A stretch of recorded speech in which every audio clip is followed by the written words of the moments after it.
దేవునికి మహిమ కలుగును గాక. ప్రియులారా, ప్రభు కృపను బట్టి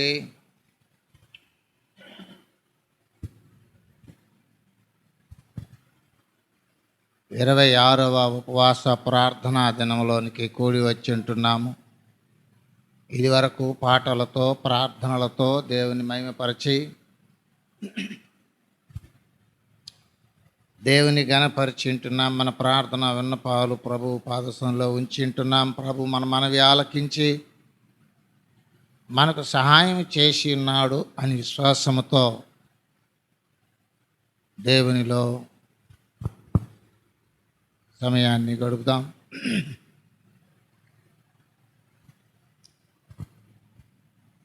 ఈ 40 దినముల ఉపవాసములలో మనము 58వ యెషయా గ్రంథమును మనము ధ్యానం చేస్తున్నాం.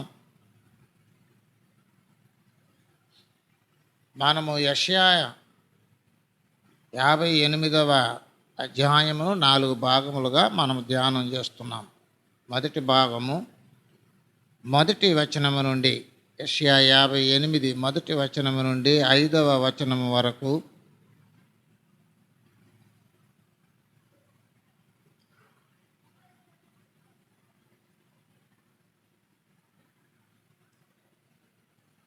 రెండవ భాగము 6వ వచనము నుండి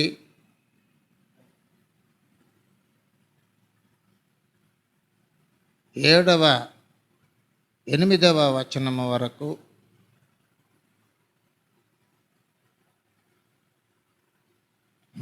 7వ వచనం వరకు,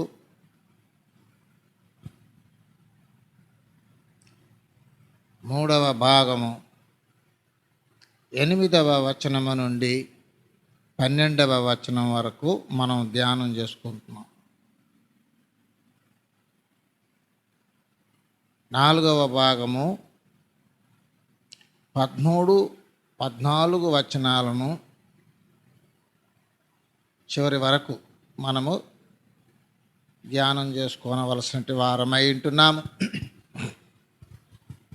అందులో మనము ఈ రోజు నుంచి 3వ భాగంలోకి వస్తున్నాం. 7, 8 వచనాలలో మరి మనం చూస్తే 8వ వచనమును బట్టి మనం చూస్తే, అలాగున నీవు చేసిన ఎడల నీ వెలుగు వేకువ చుక్కవలే ఉదయించును. హల్లెలూయా. ప్రభు చెప్పారు 2వ భాగములో 7వ వచనము 8వ వచనంలో సగం వరకు మనకు కొంత వాక్యం దొరుకుతుంది.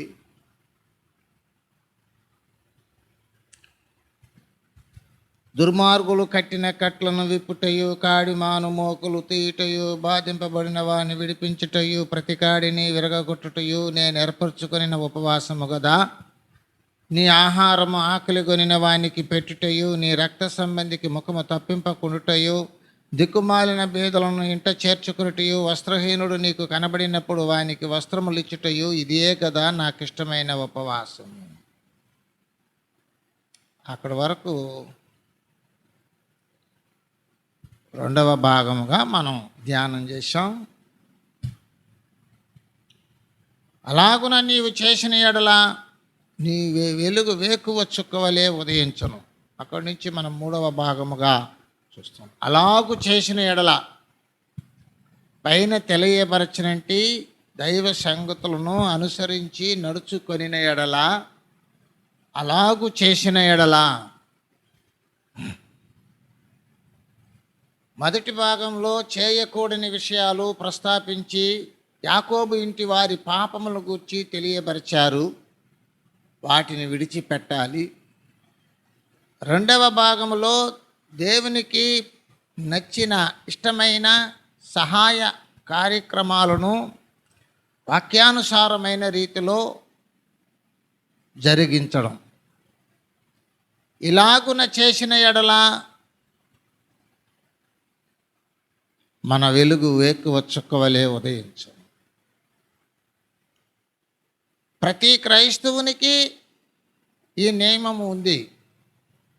ప్రతి దేవుని బిడ్డకు అలాగే ఉంది. పాపమును విడిచిపెట్టి పరిశుద్ధమైన జీవితమును, దేవునికి నచ్చే జీవితమును అనుసరించడం. అందుచేత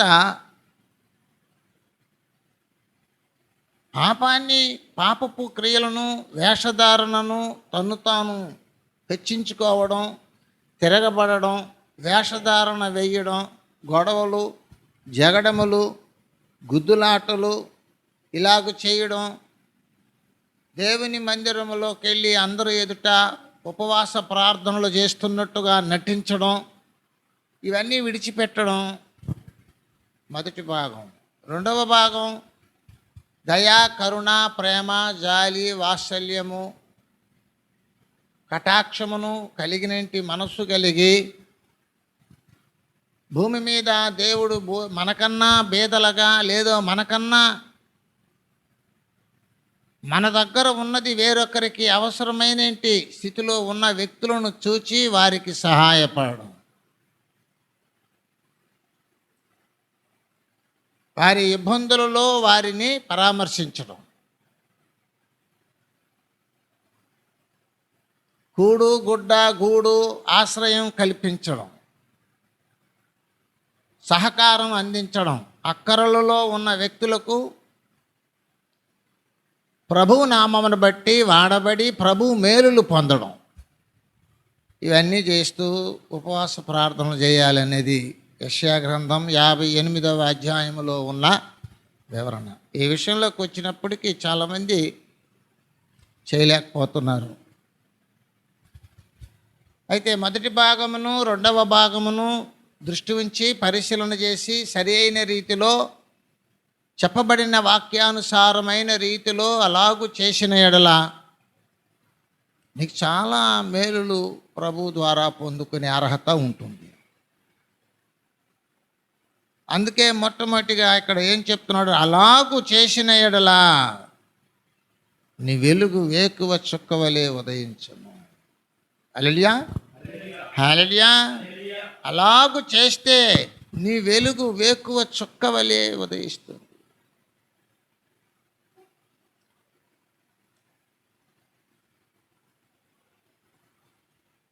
నీ వెలుగు, నీ ప్రవర్తన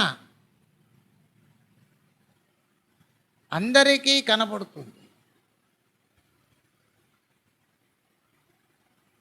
మత్తయి సువార్త 5వ అధ్యాయము 16వ వచనములో ప్రభు అలా కోరుతున్నారు.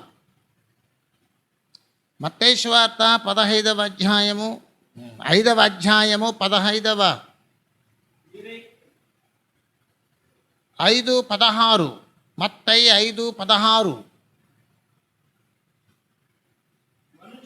మనుష్యులు మీ సత్క్రియలను చూచి పరలోకమందున్న మీ తండ్రిని మహిమపరచునట్లు వారి ఎదుట ప్రకాశింపనీయుడి. సత్క్రియలను వెలుగుతో పోల్చారు. కనపరుచుకోండి.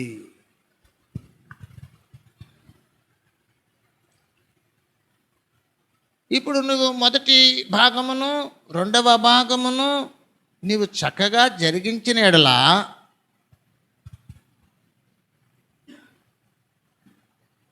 నీ వెలుగు, నీ సత్ప్రవర్తన, ప్రభు చెప్పిన వాక్యానుసారమైన నడవడిక చీకటి సంబంధమైన వ్యక్తుల మధ్య కనబడుతుంది.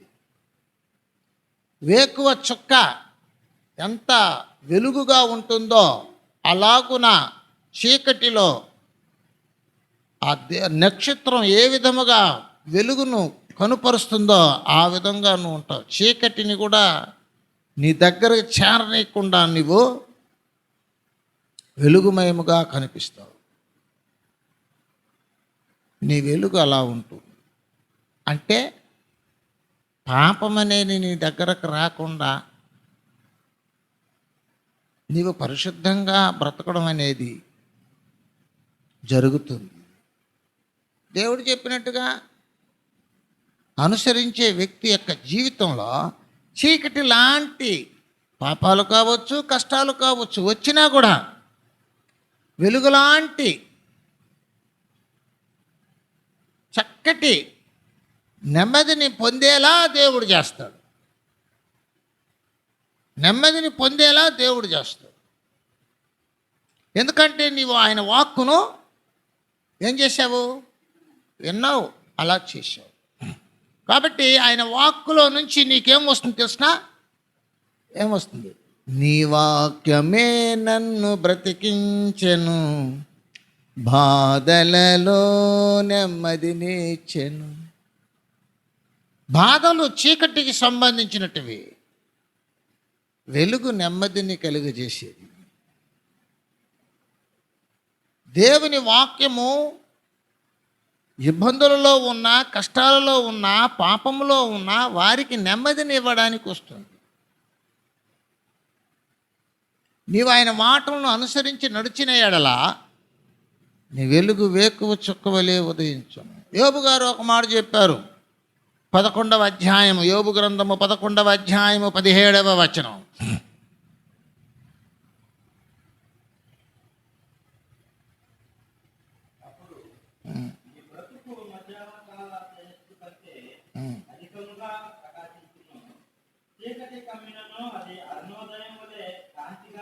చూసారా? చీకటి కమ్మినా కూడా అది అరుణోదయము వలె కాంతిగా ఉండు. చీకటి కష్టాలకు, పాపానికి సంబంధించినది.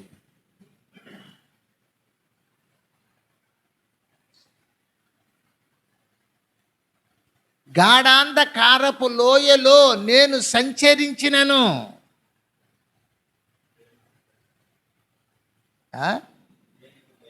దేనికి భయపడవు, వెలుగులో ఉండవు కాబట్టి.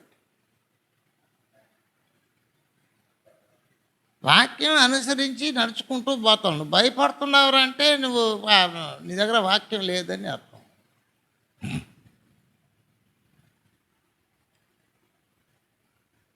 దేవునికి నచ్చని విడిచిపెట్టేయాలి. దేవునికి ప్రియమైన సహకార కార్యములను చేస్తూ పోతూ ఉంటే నీ వెలుగు వేకువ చుక్క వలె ఉంటుంది. వేకువ చుక్క ఏమిటి? వేకువ చుక్క ప్రభు, యేసు ప్రభు. 22వ అధ్యాయము ప్రకటన గ్రంథము 16వ వచనమును చూద్దాం.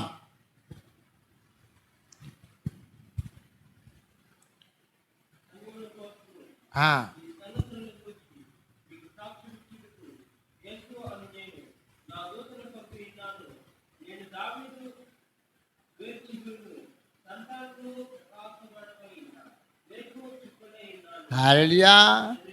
యేసు ప్రభు మాట్లాడుతున్నారు, నేను వేకువ చుక్కనై ఉన్నాను.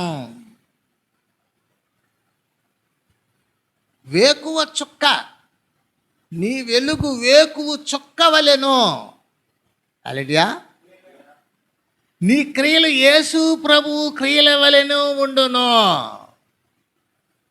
యేసు ప్రభువులా నీవు జీవించడానికి ఆయన అవకాశం ఇస్తాడు. పౌలు గారు అన్నారు, నేను క్రీస్తును పోలి నడుచుకున్నా మీరు నన్ను పోలి నడుచుకోండి. హల్లెలూయా, హల్లెలూయా. యేసు ప్రభు వారు అన్నారు, యోహాను సువార్త 8వ అధ్యాయం 12వ వచనంలో చెప్పారు, నేను లోకమునకు వెలుగును, నన్ను వెంబడించి వారు జీవపు వెలుగు కలిగి జీవించను.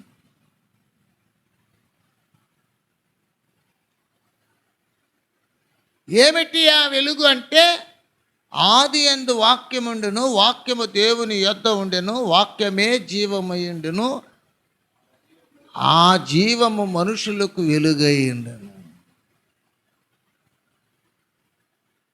యేసు అను నేను ఉదయించు వేకువ చుక్క వలె ఉన్నాను. వాక్యము యేసు ఎట్లున్నారట? వెలుగుగాను వేకువ చుక్కగాను ఉన్నారు. హల్లెలూయా. ఈ విషయాన్ని పేతురు గారు ఇంకొంచెం విపులంగా చెప్పారు. 2 పేతురు 1:19కి వెళ్దాం. 2 పేతురు 1:19.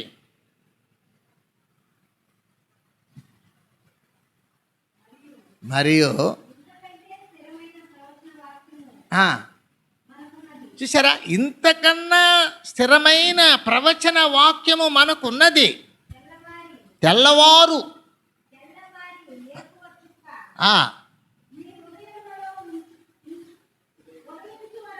ఉదయించు వరకు ఆ వాక్యము చోట్లను వెలిగిచ్చు ఉన్నది. దాని యందు ఎడల మేలు. హల్లెలూయా. ఆ వాక్యము ఏముందంట? చీకటిలో వెలిగించేదిగా ఉంది. చూసారా ఎట్లున్నదంట? చీకటిలో వెలిగించేదిగా ఉంది. హల్లెలూయా, హల్లెలూయా.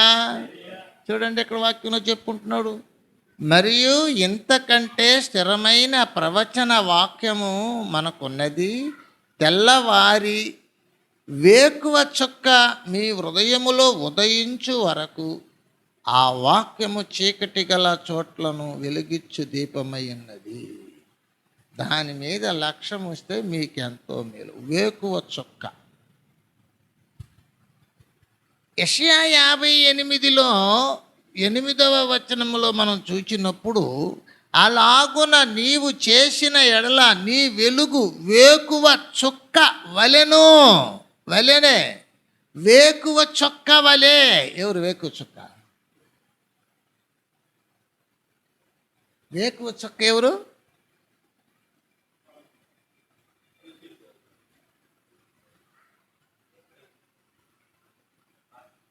ఏంది లూసిఫర్ అంటావు, యేసు ప్రభు అంటావు? ఒకసారి యెషయా 14లోకి రా, చూడు.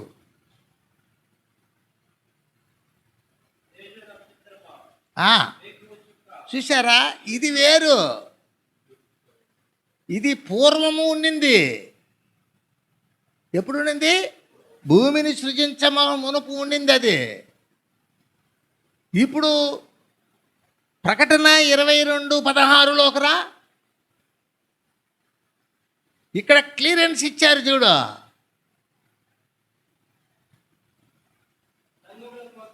సంఘముల కోసము 22:16 గూర్చి సాక్ష్యమిచ్చుటకు యేసు అను నేను పంపి ఉన్నాను. నేను దావీదు చిగురు, వేరు చిగురును, సంతానమును, ప్రకాశమానమైన వేకువ చుక్కనై ఉన్నాను. హల్లెలూయా. ఆడ చెప్పింది ఏంది అంటే, చుక్క అంటే అంతే, అందరూ అన్నీ ఒకటేనా? ఆడ సైతాన్ని గురించి చదివినావు, కానీ యేసు ప్రభువుని గురించి నువ్వు చదవాలా. నీళ్ళంటే నీళ్ళేనా? నీళ్ళను జనాలు కూడా అన్నారు.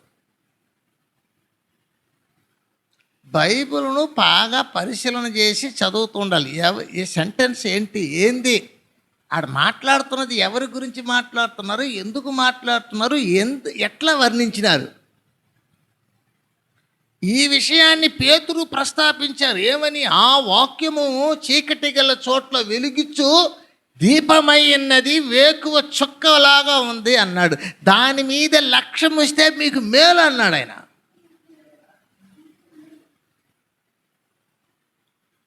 ఇప్పుడు లక్ష్యం ఉంచమన్నాడు వేకువ చుక్క మీద.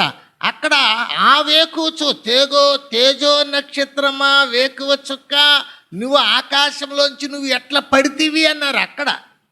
యెషయా గ్రంథం 14 అది లూసిఫర్ను గురించి మాట్లాడిన ప్రవచనం.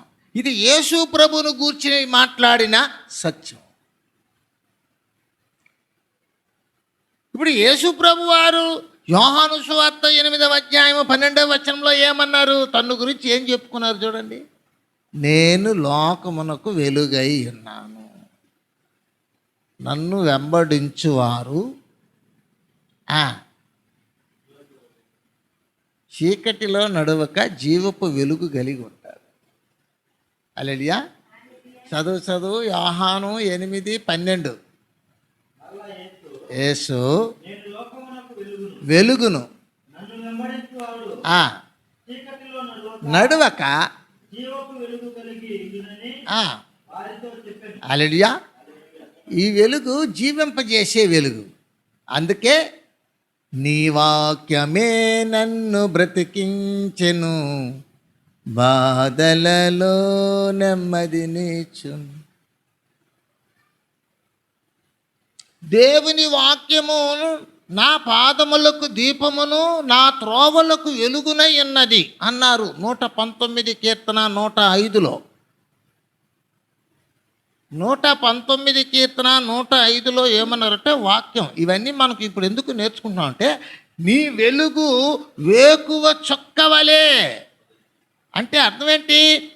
యెషయా 58వ అధ్యాయము ఉపవాసములో ఉంటున్న నీవు, భక్తిపరుడుగా ఉండాలనుకున్న నీవు, క్రీస్తులో జీవించాలనుకున్న నీవు, యెషయా గ్రంథము 58వ అధ్యాయములో మొదటి భాగాన్ని 2వ భాగాన్ని పరిశీలన చేసి అలాగూ చేసిన ఎడల నీవు వాక్యానుసారముగా జీవించిన వ్యక్తి వలె,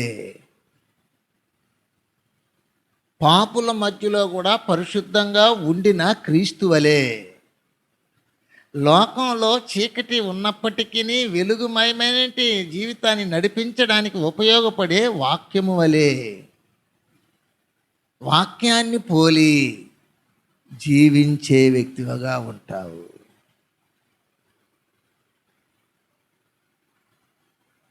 వేకువ చుక్కను గురించి మీకు ఇంత దూరం తీసుకొని వచ్చిన ఎందుకంటే వేకువ చుక్క వలే అన్నాడు. వలే, దాన్ని పోలి. అసలు ఏంటి వేకువ చుక్క? పౌలు గారు ఏమన్నారు? నేను క్రీస్తును పోలి నడుచుకున్నాను, మీరు నన్ను పోలి నడుచుకున్నది. ఆయనలా, ఆయన వలే క్రీస్తు సారూప్యములో మారడానికి మనం సంఘం ఇచ్చినాడు.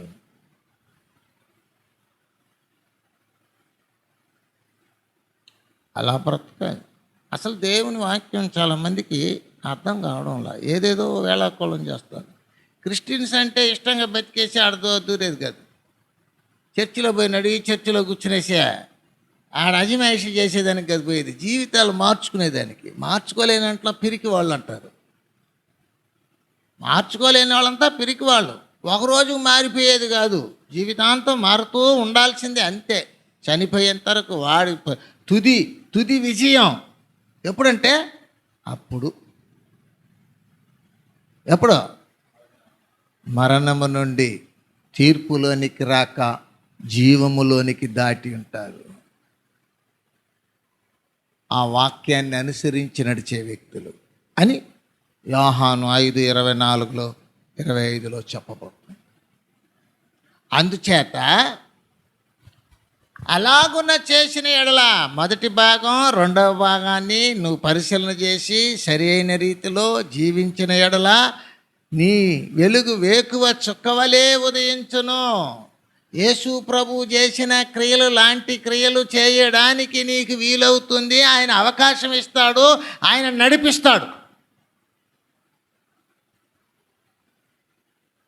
అన్నీ ఆయనే చేయగలుగుతాడు. ఆయన అన్నాడు, యోహాను 14:27లో చెప్తున్నారు, నేను శాంతి నీకు ఇచ్చిన్నాను, వెళ్ళుచున్నాను, లోకం ఇచ్చినట్టు కాదు, నా శాంతిని నీకు ఇస్తాను. ఆయన నెమ్మదిని మనకిస్తున్నాడు. అదా నెమ్మదిగా బ్రతికినాడంట ఆయన. ఏందే? అవమానమును నిర్లక్ష్య పెట్టి శిలువను సహించి తన పరుగు పందెములో ఆయన ముందుకు సాగినాడు. కాబట్టి ఆయనను లక్ష్యముంచాలి. వాక్యాన్ని లక్ష్యముంచితే జీవితం మారిపోతుంది. దెయ్యాలుండేవాళ్ళు, కుంటివాళ్ళు, పక్షవాయువు కలిగిన వాళ్ళు వాక్యం మీద లక్ష్యం ఉంచినప్పుడు వారిని వదిలిపోయింది. ఆ పట్టణమంతా మిగుల సంతోషం కలిగింది. వాక్యాన్ని అనుసరించాలి. అత్యాశపరుడికి వాక్యంలో బ్రతకడానికి చేత కాదు. మితమైన మంచి మనసుతో మంచిగా బ్రతకడానికి నేర్చుకోవాలి. దుర్బుద్ధితో బ్రతకడానికి కాదు. క్రైస్తత్వం అంటే అణుచుకొని బ్రతకాలి. నీ హృదయాన్ని అణుచుకొని మంచి దానిని ఎంచుకొని అందులో బ్రతకడం కొరకు నువ్వు దేవుని మందిరానికి వెళ్ళాలి.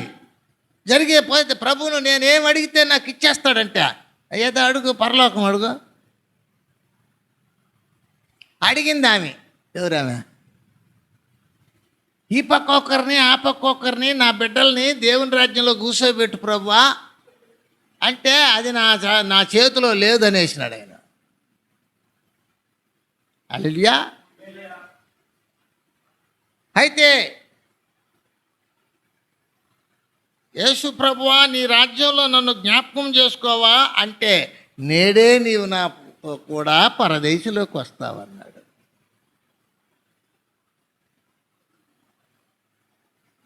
దుర్బుద్ధి ఉండకూడదు.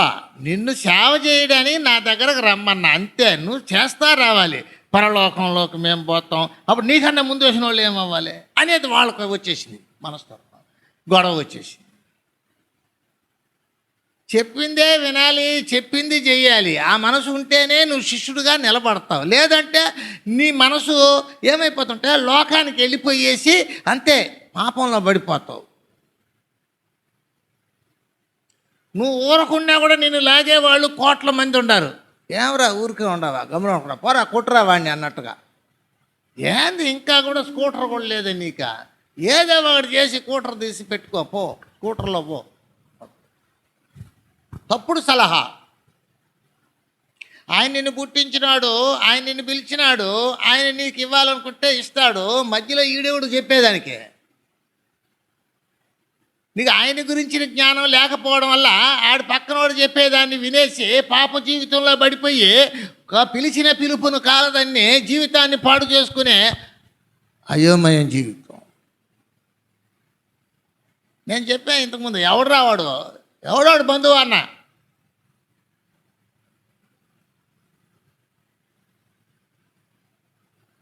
ఎందుకన్నాను? నీకు ప్రాణం ఇచ్చింది ఆయన, ఆయన ఫస్ట్. ఆయన పిలిచింది ఆయన ఫస్ట్. తర్వాత వీళ్ళు ఏం చేస్తారు? నీకు 4 పూటలు అన్నం పెట్టమని చూద్దాం, మంచి మనసుతో పెట్టమనా? నాకే లేదు, నీకేడికి పెట్టేది. గాడిదలాగా తినేసి ఇంట్లో కూర్చోమంటే మేమే ఆడ తీసి 4 పూటలు భరించలేం మనల్ని. కానీ ప్రభు మన పాప భారమునే భరిస్తున్నాడు. వాళ్ళను ప్రేమించమన్నాడు, వాళ్ళతో వెళ్ళిపోమని చెప్పలా. నీ శత్రువుగా ఉండేవాడు ఆకలి కొట్టి అన్నం పెట్టన్నాడు, వాడితో వెళ్ళిపో లోకంలో అని చెప్పలా. ప్రేమించమనింది అంటే ఏంటంటే నీ దగ్గర ఉంటే పెట్టు అనేదానికి ఆ ప్రేమ చెప్పినాడు. అంతేగాని వాడితో పాటు నువ్వు వెళ్ళిపో, ప్రేమించమన్నాడు అనేసి. దీనికి దానికి అర్థం తెలియలేదంటే అదే అభాగ్యమైన జీవితం. ఈరోజు ఉంటారు, పోతారు. వాళ్ళ మధ్యలో నీకు ఎప్పుడు మంచి పేరు ఉండదు. వాళ్ళు ఎప్పుడు నిన్ను మంచిగా గణపరచరు, గౌరవించరు. నీ దగ్గర డబ్బు ఉంటే కూడా సరే ఓర్వని తనంతో మాట్లాడతారు. ఏమీ లేదంటే గతి లేనాడు అని మాట్లాడతాడు. మనిషి స్థితి, మనిషి మనస్తత్వం అది. యేసు ప్రభు ఏం చేశాడంటే నువ్వెంత ఘోర పాపంలో ఉన్నా నిన్ను ఆయన వదిలిపెట్టలేదు. ఇది నీవు తెలుసుకోవాలి, వాళ్ళు తెలుసుకోరు. వాళ్ళకి అవకాశం ఇంకా రాలా, నీకు వచ్చింది అవకాశం. నీ అవకాశాన్ని సద్వినియోగపరచు. ప్రభువును కలిగి ఉండు, ప్రభువును కలిగి ప్రేమ చూపించు.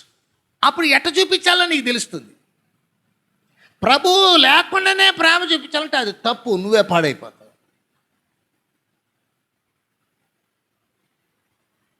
ఆయన ప్రేమలో నిలిచి ఉండాలి.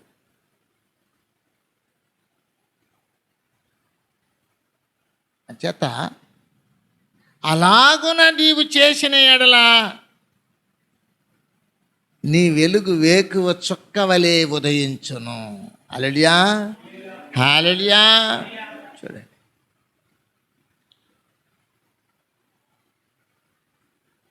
కీర్తనలు 37వ కీర్తనలో 6వ వచనాన్ని మనం చూద్దాం.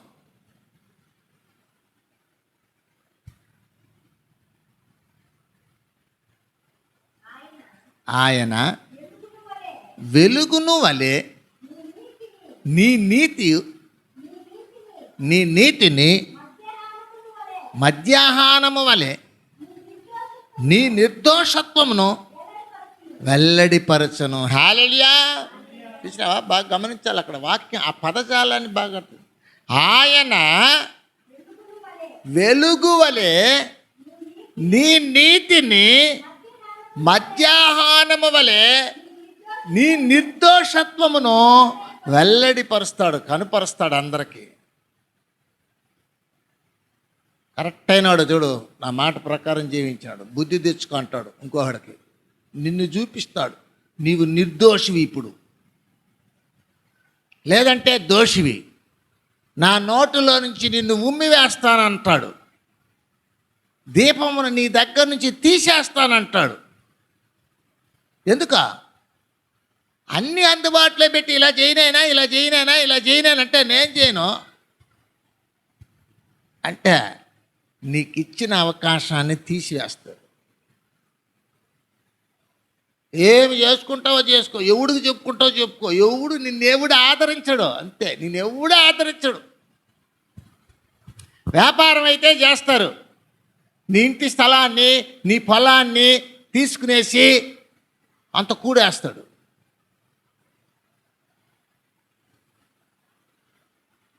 ఏమీ లేకపోయినా కూడా సరే ఆయన అంటున్నాడు, రూకలు లేకపోయినా వచ్చి కొని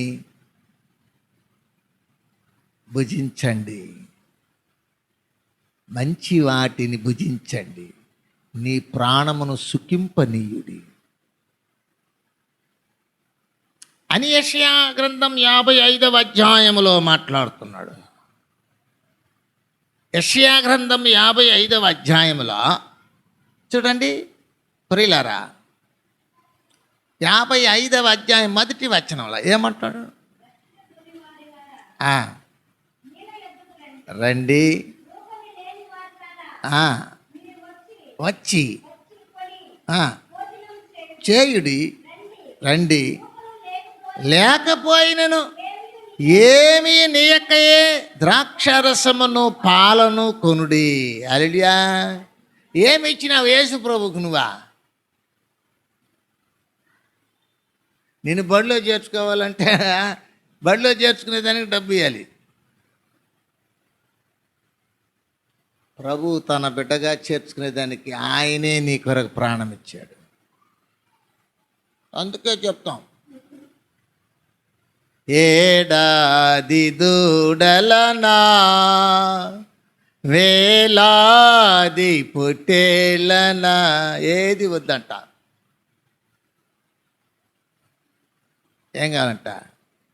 న్యాయమును, కనికరమును, ప్రేమను, ఇంతే కదా నిన్ను అడుగుచున్నాడు అన్నాడు మీకా గ్రంథం 6వ అధ్యాయం 8వ వచనంలో. మనుష్యుడా, ఏది ఉత్తమమో అది నీకు తెలియజేయబడి ఉన్నది. ఒకసారి చూద్దాం. మీకా గ్రంథం 6వ అధ్యాయం 8వ వచనం 6 నుంచి చెప్తున్నాడు. నేనేమి తీసుకొని వచ్చేది అంటున్నాడా? ఏది ఉత్తమమో తెలియజేయబడి ఉన్నది, నడుచుకొనుటయు, కనికరమును ప్రేమించుట, ప్రవర్తించుటయు. హల్లెలూయా. దేవుని ఎదుట ప్రవర్తిస్తే ఆయన ఏం చేస్తున్నాడంట? నీ వెలుగు వేకువ చుక్కవలే ఉదయింపజేస్తాడు. మధ్యాహ్నం వెలుగు వలె నీ నిర్దోషత్వం వెల్లడి చేస్తాడు. నువ్వు నిర్దోషి అప్పుడు. ఎప్పుడు? మొదటి భాగాన్ని, రెండవ భాగాన్ని చూసి ఏం చేయమన్నాడో, ఏది వదిలిపెట్టమన్నాడో, ఏది చేయమన్నాడో ఇవన్నీ చేసినప్పుడు, అలాగ చేసినప్పుడు నీ వెలుగు వేకువ చుక్కవలే ఉదయింపజేసే దేవుడు నిన్ను నిర్దోషిగా తీర్పు తీరుస్తాడు.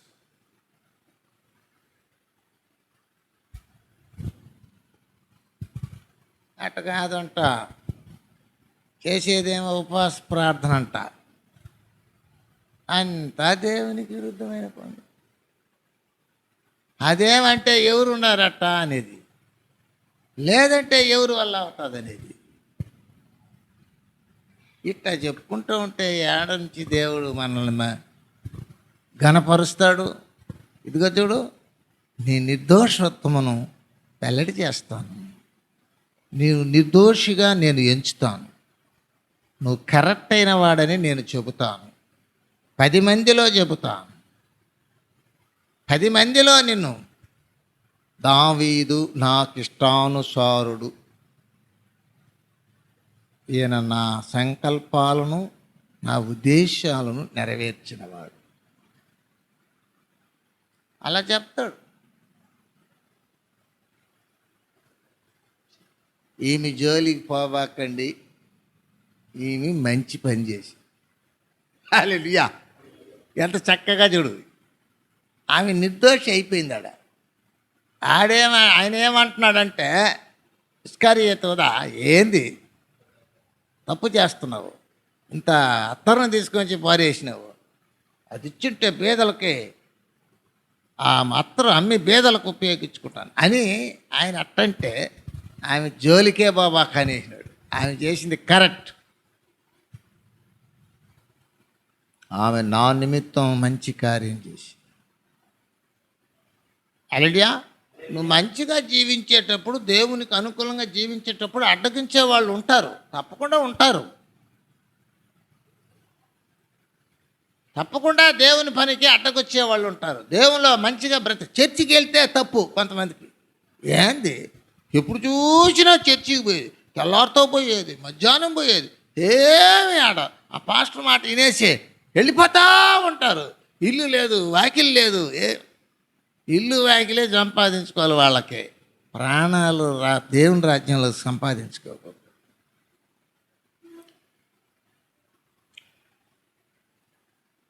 ప్రభువులో బతికిన వాళ్ళనేదే దరిద్రులు, దిక్కులేని వాళ్ళు, గతి లేని వాళ్ళు, బీదలు, దీనులు, పేదవాళ్ళు.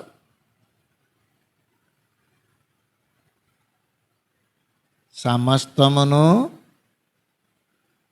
చెప్పండి విడిచిపెట్టని వాడు కలిగిన వాటినన్నిటినీ అమ్మి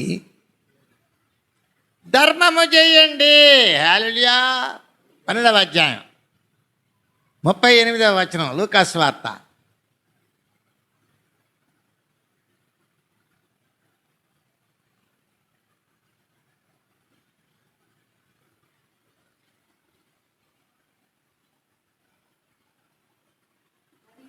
మరియు 12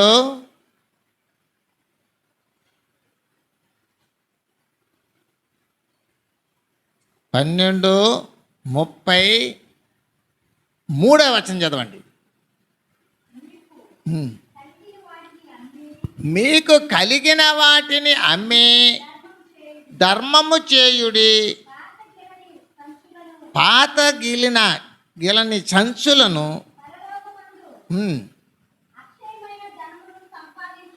కొనుడి, దొంగరాడు కొట్టదు. హల్లెలూయా. ఇక్కడ ఏమన్నారు 32లో, చిన్న మంద భయపడకుడి, మీకు రాజ్యము అనుగ్రహించుటకు మీ తండ్రికి ఇష్టమైనది. మీకు కలిగిన వాటిని అమ్మి ధర్మము చేయుడి. చూడు, దేవుని రాజ్యానికి పోవాలనేసి బాప్తీసం తీసుకునేసి నరకానికి పోయే పనులే చేసుకుంటూ ఉంటే అప్పుడు ఎలా? ప్రభువుని ఏమార్చడం కదా. ప్రభువుని ఏమార్చడానికి ప్రభు దగ్గరికి వచ్చేది. అందుకే నా సన్నిధికి రమ్మన్నవాడు ఎవడు మిమ్మల్ని పొండి అని వేస్తున్నాడు. యెషయా గ్రంథం 1వ అధ్యాయం 11, 12 వచనాల్లో. కనుక దేవుడు నీవు చేసిన సహాయమును బట్టి, వాక్యమును బట్టి నిన్ను నిర్దోషిగా ఎంచుతాడు ఆయన. ఇది నీకు కలిగే ప్రయోజనం. అలాగు చేసిన ఎడలా, హల్లెలూయా, అలాగు చేసిన ఎడలా నీకు కలిగే ప్రయోజనం ఏంటంటే, ఫస్ట్ నిన్ను నిర్దోషిగా, నీవు వాక్యానుసారముగా నడిచిన వ్యక్తిగా, నీకు వాక్యమును కలిగి వెలుగుగా జీవించే వ్యక్తిగా నిన్ను సిద్ధం చేసేస్తాడు. నిర్దోషిగా ఏం చేస్తాడు? సమాధానం ఇస్తాడు, శాంతినిస్తాడు, నెమ్మదినిస్తాడు. ఆ వాక్యంలో నువ్వు బ్రతికినావు కాబట్టి. నిన్ను నిర్దోషి అన్నారంటే చాలు, నీదేం తప్పు లేదని అనుకో, అబ్బా చాలనైనా అనుకుంటావు. నువ్వు దొంగవే, నువ్వు దోపిడిగారివే, నువ్వు అటంటాడు ఇటంటాడు అనేసినాను అనుకో, భయం వచ్చేస్తుంది, నెమ్మది ఉండదు హృదయంలో.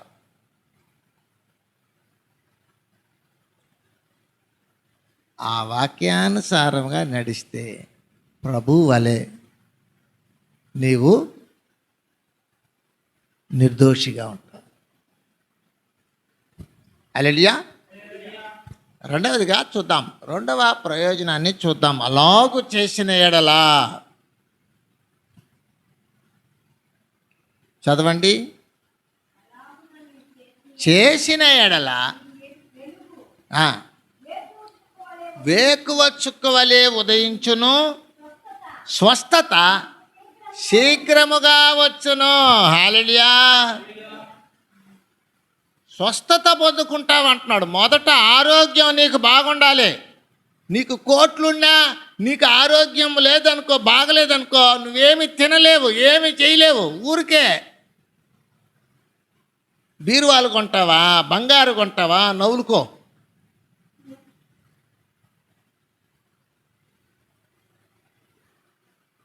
నాకు ద్రాక్ష తోటలు ఉన్నాయి అంటే ఏం చేస్తావు? ఎన్ని ద్రాక్షలు తింటావా? ఒక 20 ద్రాక్షలు తిను, తర్వాత తెలుస్తుంది. ముక్కే పని చేయదు నీకు.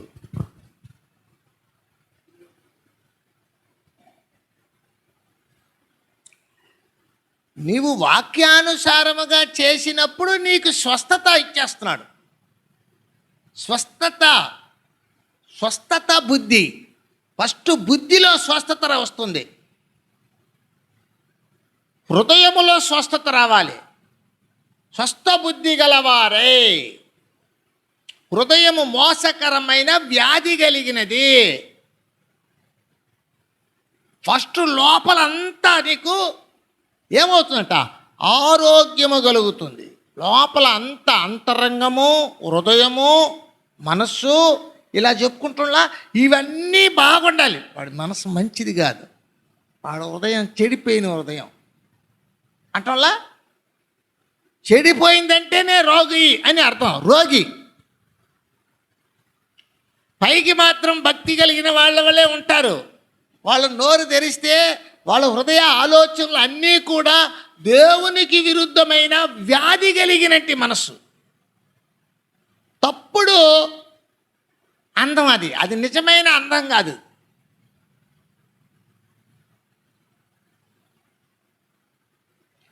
ఎప్పుడైతే నీవు దేవుని దగ్గర వేషధారణ లేకుండా దేవుని బిడ్డల మధ్య ఎప్పుడైతే సహాయ సహకారాలు అందించే సాత్వికమైన మనసు కలిగి ఉంటావో అప్పుడు నీకు శీఘ్రముగా స్వస్థతను ఇచ్చేస్తాడు ఆయన. శరీర రోగము కావచ్చు, హృదయవ్యాధి కావచ్చు, బుద్ధిలో వ్యత్యాసత కావచ్చు, ఏది ఉన్నా రోగం అంటారు దాన్ని. అన్నిటినీ బాగు చేస్తారు.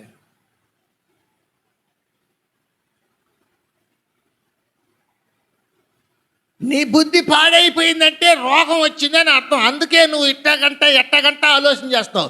దేవుని మందిరంలోనే ఉంటావు, ఏదేదో ఆలోచన చేస్తావు.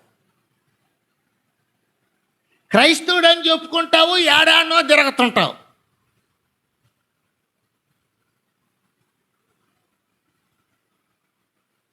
ఏదేదో చేస్తావు, ఎవడు చేయలేదంటావు.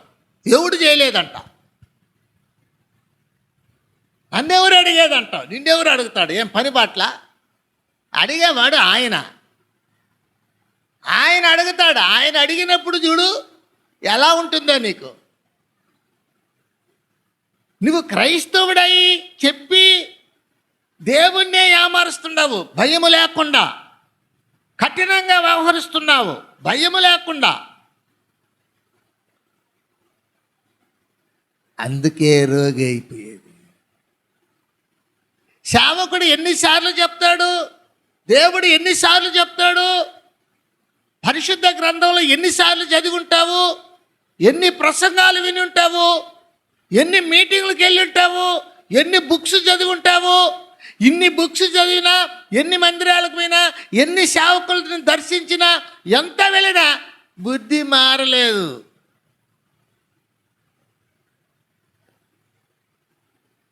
అందుకే చాలామంది రోగులైపోతుంటారు. ఈవెన్ పరిశుద్ధ బల్ల సంస్కారంలో కూడా వ్యత్యాసమైన గుణమే. అక్కడ కూడా మంచి బుద్ధితో వెళ్ళి దేవుని బల్ల దగ్గరికి సమీపించడంలా. మా దగ్గర కొంతమంది వారం ఇస్తారు బల్ల, నాకు లేరే ఏమి బల్ల.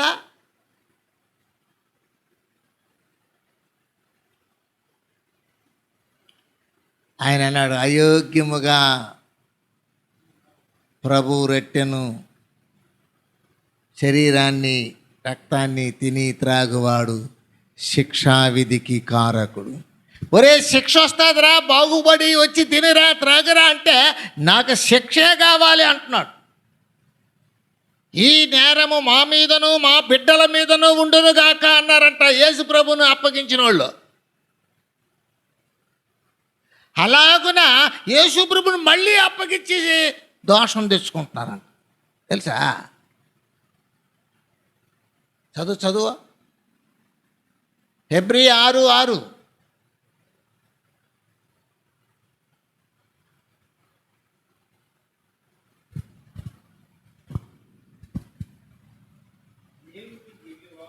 దేవుని దివ్యవాక్యమును రాబోవు యుగ సంబంధమైన శక్తుల ప్రభావమును అనుభవించిన తరువాత తప్పిపోయిన వారు తమ విషయములలో దేవుని కుమారుని మరలా సిలువ వేయచ్చు బాహాటముగా ఆయనను అవమానపరచుచున్న గనుక పొందినట్లు నూతన పరచుట అసాధ్యము. హల్లెలూయా. చాలు. అరే, బల్ల తీసుకునే వాళ్ళుగా ఉన్నాం కదా, మనం ఇట్లా నడుచుకోకూడదు కదా అన్న ఇంగిత జ్ఞానం కూడా ఉండదు. కొంతమంది అయితే బల్ల కూడా తీసుకోరు, అవసరం లేదు, రక్షించబడ్డాం అంతే. బాప్తీసం తీసుకునేసినాం చాలు.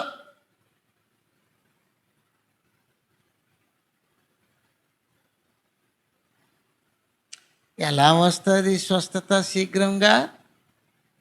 స్వస్థత రాదు. శరీరానికి స్వస్థత ఇచ్చేవాడు దేవుడే.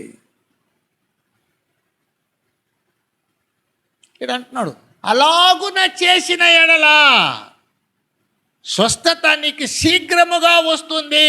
ఎలాగూ చేస్తుంది, ఏం చేస్తుందో చూస్తున్నాడు ఆయన. యెషయా గ్రంథము 57వ అధ్యాయము 18వ వచనంలోకి వెళ్దాం. యెషయా గ్రంథము 57వ అధ్యాయము 18వ వచనం. నేను వారి ప్రవర్తనను చూచి తిని వారిని స్వస్థపరచుదును, వారిని నడిపింతును, వారిలో దుఃఖించు వారిని ఓదార్చుదును. హల్లెలూయా. ఆయన నీ ప్రవర్తన చూస్తున్నాడు. యెషయా 58 మొదటి భాగము, యెషయా 58 రెండవ భాగమును నీ ముందు ఉంచి ఇలాగు చేసిన ఎడల నేను నీకు శీఘ్రముగా స్వస్థతనిస్తున్నాను అంటున్నాడు. అలాగు చేయమని చెప్పిన దేవుడు నీ ప్రవర్తనను చూస్తున్నాడంట. నేను చెప్పింది చేసినావా? ఎక్కడ చేసినావు?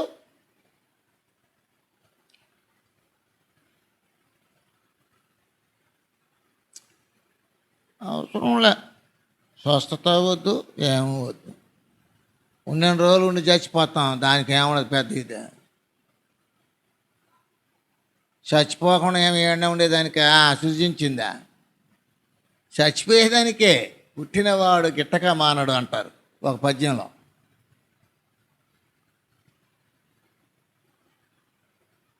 ప్రభు చెప్పాడు, ప్రతివారును ఒక్క మారే చనిపోవాలని. అది కూడా చెప్పేసినాడు ఆయన.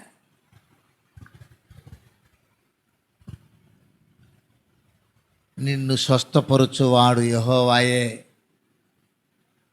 నీకు ఆరోగ్యం ఇవ్వాలన్నా ఆయన చేతిలోనే ఉంది. నువ్వు బాగుండాలన్నా ఆయన చేతిలోనే ఉండేది. నువ్వు చెడిపోవాలన్నా ఆయన చేతిలో ఉంది. ఎందుకు ఆయన చేతిలో ఉండేది? నీకు మంచిదిగా రావాలంటే నీ ప్రవర్తన జాగ్రత్తగా చూసుకో. హల్లెలూయా.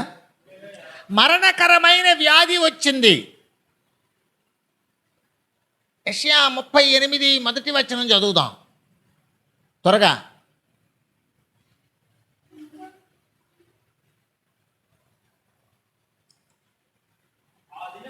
ఆ దినములలో హిజ్కియాకు మరణకరమైన రోగము కలుగగా వచ్చి మరణమవుదు గనుక చక్కబెట్టుకోమని చెప్పాడు. హల్లెలూయా, హల్లెలూయా. నీళ్ళు చక్కబెట్టుకో, అయిపోయింది, నీకు సీటు చింపేసినాను అన్నాడు.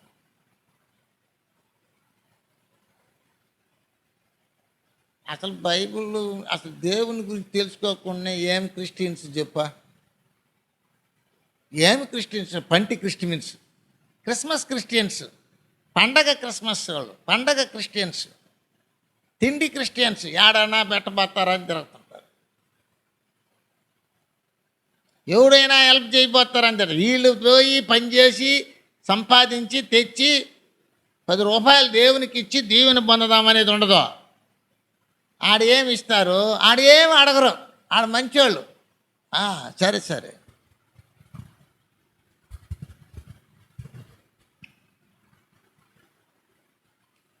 ఇలా చెప్పినప్పుడు ఆయన ఏం చేశాడు తెలిసిన? ఎవరు? హిజ్కియా 3వ వచనంలో ఏం చేశాడు చూడండి. యెహోవా యథార్థ హృదయుడినై సత్యముతో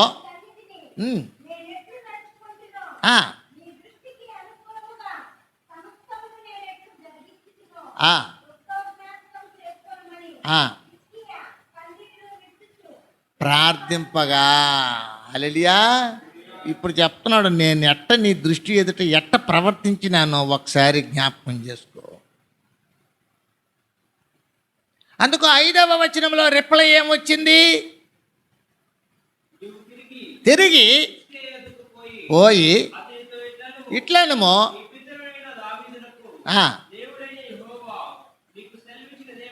ఏమనగా చూచి తిని. హల్లెలూయా. 15 సంవత్సరముల ఆయుష్నిస్తుండా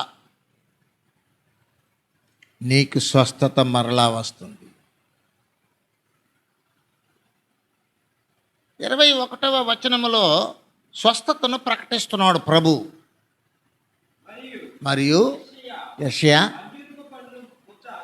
ముద్ద తీసుకొని కట్టవలెను, బాగుపడునని చెప్పాను. హల్లెలూయా. చాలు. ఆయుష్నిస్తున్నాడు, స్వస్థతనిస్తున్నాడు. ఇదంతా దేవుని చేతిలో ఉన్నది. అవన్నీ నీ ప్రవర్తన మీద ఆధారపడి ఉంటుంది. ఆయన కనుదృష్టిలో నీవు నడుచుకొనవలసిన విషయాలు వాక్య రూపంలో పెట్టి నీకు అందుబాటులో పెట్టి దేవుని మందిరంలోకి నడిపించుకొని దైవ సేవకులను అందుబాటులో పెట్టి సంఘంలో ఉంచి నీకు బోధిస్తున్నప్పుడు వాటినన్నిటినీ నీవు అనుసరించి ప్రవర్తించి నడిచిన ఎడలా నీవు నిర్దోషివై అవుతావు. కాబట్టి నీకు స్వస్థతనిస్తున్నాడు. స్వస్థత దేవుడు ఇవ్వాలి. దేవుడు స్వస్థత ఇవ్వాలి. ప్రార్థన చేసుకోరు కొంతమంది. హల్లెలూయా. ఇప్పుడు అంతా స్టైల్ అయిపోయింది. అప్పుడంతా పాస్టర్ గారు ఆడున్నారని బతుక్కొని వచ్చి కానుకలు తెచ్చి ఇచ్చి ప్రార్థన చేసుకొని పోతారు. ఇప్పుడు అదంతా ఫోన్లో ప్రార్థన చేసుకొని పోతా ఉంటారు. సిగ్గులేని జనం నేరుగా వచ్చి ప్రార్థన చేసుకొని పోతా ఉంటారు. వీళ్ళు ఎట్టో అంటే అంగిట్లో ఉండే సరుకుని ఊరకెత్తుకొని పోయేవాళ్ళు. డాక్టర్ దగ్గరికి పోయి ఇంజక్షన్ వేసుకొని పోతా ఉండు పోతారా?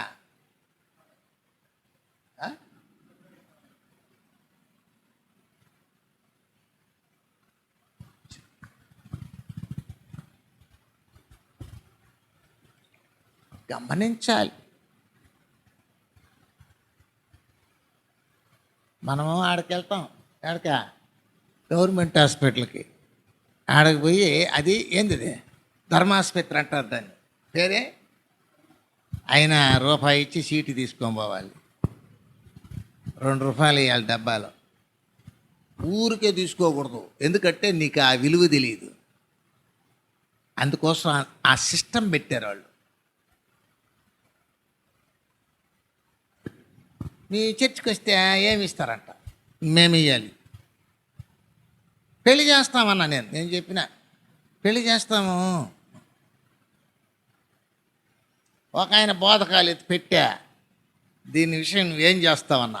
ఆడస్తా, నేనేం చేసేది, నేనేం చేయను, నేనేమో డాక్టర్నా. దేవుని నమ్ముకుంటే జరుగుతుంది, కానీ అన్న డిమాండ్ చేస్తే ఏం జరుగుతుంది, ఏం జరగదు.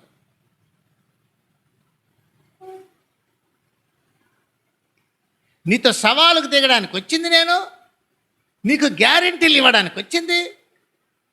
నా గ్యారెంటీ ఒకటే, నమ్ముట నీ వలన అయితే నమ్మువానికి సమస్తం సాధ్యం. నువ్వు నమ్మకుండానే వచ్చి నా దగ్గరకు వచ్చి నన్ను ఇబ్బంది పెట్టిస్తే, ఇక్కడ అంటున్నాడు, నువ్వు అలాగూ చేసిన ఎడల నీకు స్వస్థత శీఘ్రముగా వస్తుంది. 30వ అధ్యాయం 26వ వచనం యెషయా గ్రంథం.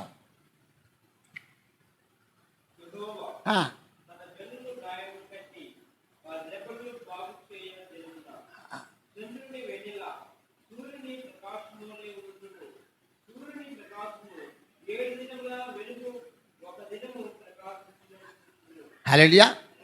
దేవుడు వాళ్ళ గాయాలు కట్టి స్వస్థపరుస్తాడంట.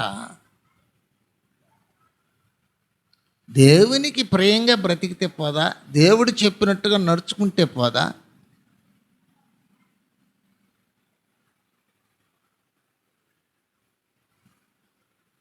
అందుకే ఆయన అన్నాడు,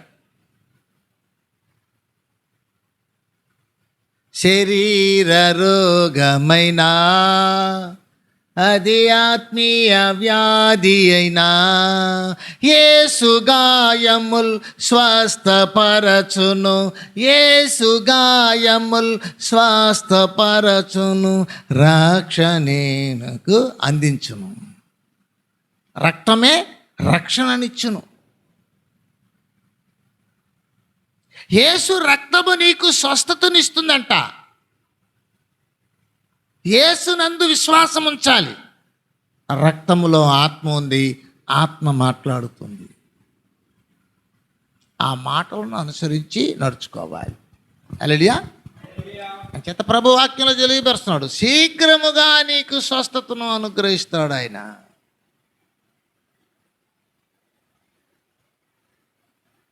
ఎప్పుడు?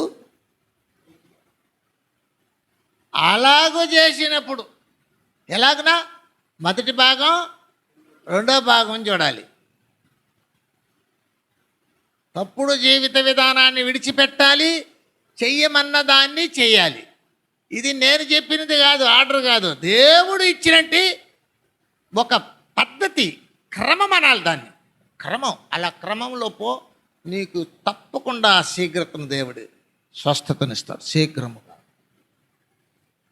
అంచేత దేవుని కృపను బట్టి ప్రతి క్రైస్తవులు, ప్రతి ఉపవాస ప్రార్థనా పరులు వాక్యాన్ని నేర్చుకోవాలి, వాక్యంలో నిలబడాలి. తప్పుడు జీవితానికి వెళ్ళిపోకూడదు. లోకం వ్యక్తుల యొక్క జీవితం అనుసరిస్తే నష్టపడిపోతాం.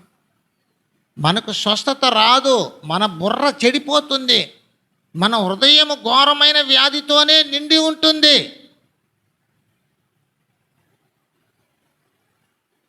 స్వస్థ బుద్ధి ఉండదు. దేవుడు కోరుతున్నాడు, స్వస్థ బుద్ధి గలవారై ఉండి. ఒకసారి చదువా, మొదటి తిమోతి 2:9.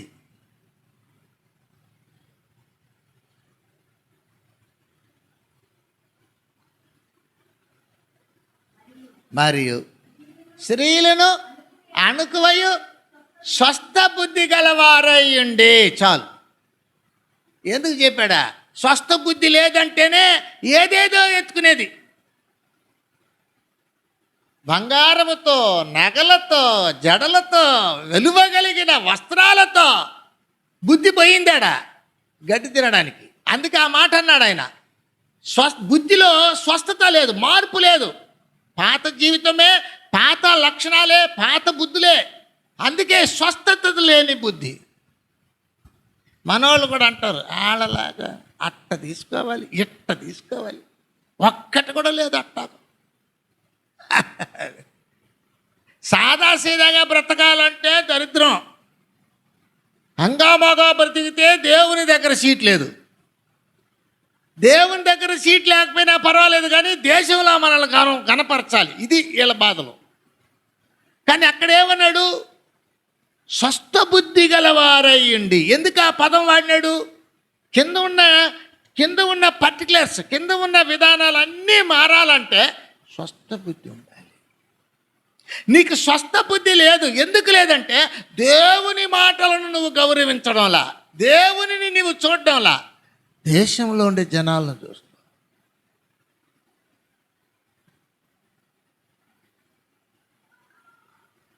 ఎన్నాళ్ళు దేవుని మందిరానికి వెళ్ళేది, ఎప్పుడు నేర్చుకునేది, ఎప్పుడు బ్రతికేది, ఎప్పుడు రక్షించుకునేది ఇంట్లో వాళ్ళని, ఎప్పుడు మనం సాక్షిగా నిలబడేది, ఎప్పుడు మన వెలుగు వేకువ చుక్క వలె ఉదయించేది. వేకువ చుక్క అంటే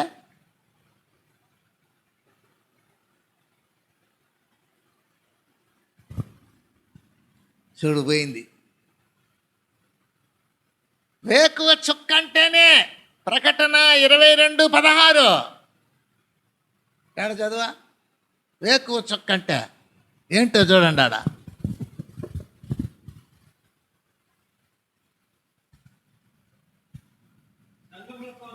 సంఘముల కోసరం ఈ సంగతులను గూర్చి సాక్ష్యం ఇచ్చుటకు యేసు అను నేను నా దూతను పంపినాను.